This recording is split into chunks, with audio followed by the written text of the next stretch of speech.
Gown kung gown ang peg ng fur babies na nagsagala sa kanilang bersyon ng Flores de Mayo na ginanap sa Quezon Memorial Circle. Siyempre, hindi rin nagpahuli ang ilang fur parent na tinernuhan ang suot ng kanilang mga alaga.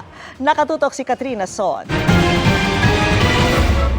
Pabonggahan ng fur babies na ito sa kauna-unahang Furries de Mayo sa Quezon Memorial Circle. Pasiklaban sila sa kanilang mga suot na gown, mga headpiece, at magagarang pet carriers at strollers. It's a celebration po ng human-animal bond, yung relasyon natin sa alaga natin. And this time po, we're celebrating po na ang pets ay hindi lang po siya tagakain ng tira-tira, hindi po bantay, but family member. So, what is more fitting po, isama natin siya sa tradisyon natin na Miss Santa Cruzan. Isa naman sa talagang agaw pansin dito sa Furries de Mayo ay ang rescue dog na si Lisel. Talaga namang may corona pa siya at nakagown na talagang maraming bulaklak. Siya raw ngayon ang Reyna Emperatriz. Rescue dog si Lisel na inampon ni Eton Concepcion. Nakaluwa raw noon ang mga mata ni Lisel bago nasagip ng isang animal welfare group.